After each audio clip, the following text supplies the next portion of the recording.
તત્વો એવા ઉત્પન્ન કર્યા કે એને ફરીથી ન કરવા પડે. અંકુર એવા ઉત્પન્ન કર્યા કે એમાં શરીર બને અંકુરમાંથી અને શરીરમાં પાછા અંકુર બને. એવા અંકુરો ઉત્પન્ન કર્યા કે એમાંથી ગોટલામાંથી આંબો બને અને એ આંબામાંથી પાછા ગોટલા બન્યા કરે, વળી આંબો બને. આવા તત્વો ઉત્પન્ન કર્યા કે કરતાને ફરીથી કરવું જ ન પડે. મહેનત વાળું કામ જ નથી જોતું કે આપણે તમે રોજ રોજ મજૂરી કરાવો એ મને ન પોસાય. તત્વો એવા બનાવ્યા કે તત્વને ઉત્પન્ન કરે, અંકુરને ઉત્પન્ન કરે, ઘાટમાંથી અંકુરો બને.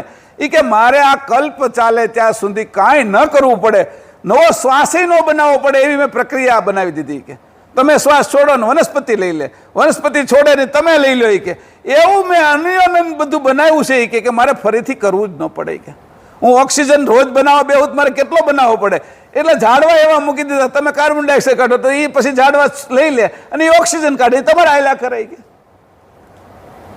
મારી રચના તો જોવો કે એનાથી મારી સમજ તો જોવો કે તું મારો અંશ હોય. કે પાછું આપને કહેતા જાય છે તું મારો અંશ, તારી અંદર હોવું જોઈએ, તને કેટલું આવડવું જોઈએ.